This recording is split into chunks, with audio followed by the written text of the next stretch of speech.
Welcome to the show. I'm Samuel Sadler. I have Cary Donham from Capital Concepts with me. Hey, Sam.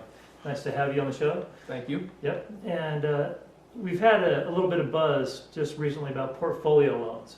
It's Right. something that you don't hear a lot from the stage, if you know what I mean. Right. So I invited you on the show to see if you could give our investors a little bit of insight on the portfolio loans. Sure. A portfolio loan really, we're just trying to make a distinction between the difference of, the hard money classification or the interim financing and the conventional. The third facet of our business is portfolio lending. That just means that that particular lender or institution is going to hold that loan in their portfolio. That's why we call it portfolio lending. These are typically the smaller banks and institutions that we consider to be investor friendly. So it's taken us years to develop these relationships, but in doing so, we found these, what they're called, are commercial loans. They're done on the commercial side of the banking business, even though they're for, or could be for, single family houses, they're still considered a commercial loan.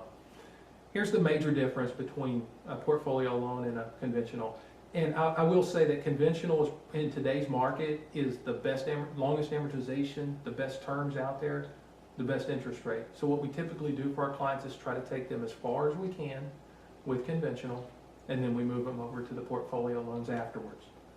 The reason is you'll see usually a 15, 20, and in some cases, maybe a 25 year amortization on it, rather than your 30 year. So it can eat into your cash flow a little bit, but you're paying down the mortgage and you're saving yourself thousands of dollars over the long term of the loan. So there's a little bit of a trade-off there.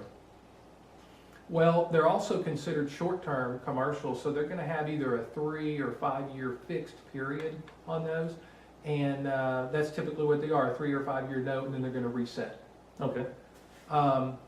These type of loans, instead of going by value and giving you a certain LTV, they'll still look at that and say, hey, my maximum loan to value is going to be 80% on this, but I'm still only going to fund maybe 80% of your cost in the transaction. So it's usually a cost basis versus an LTV of the value. Okay.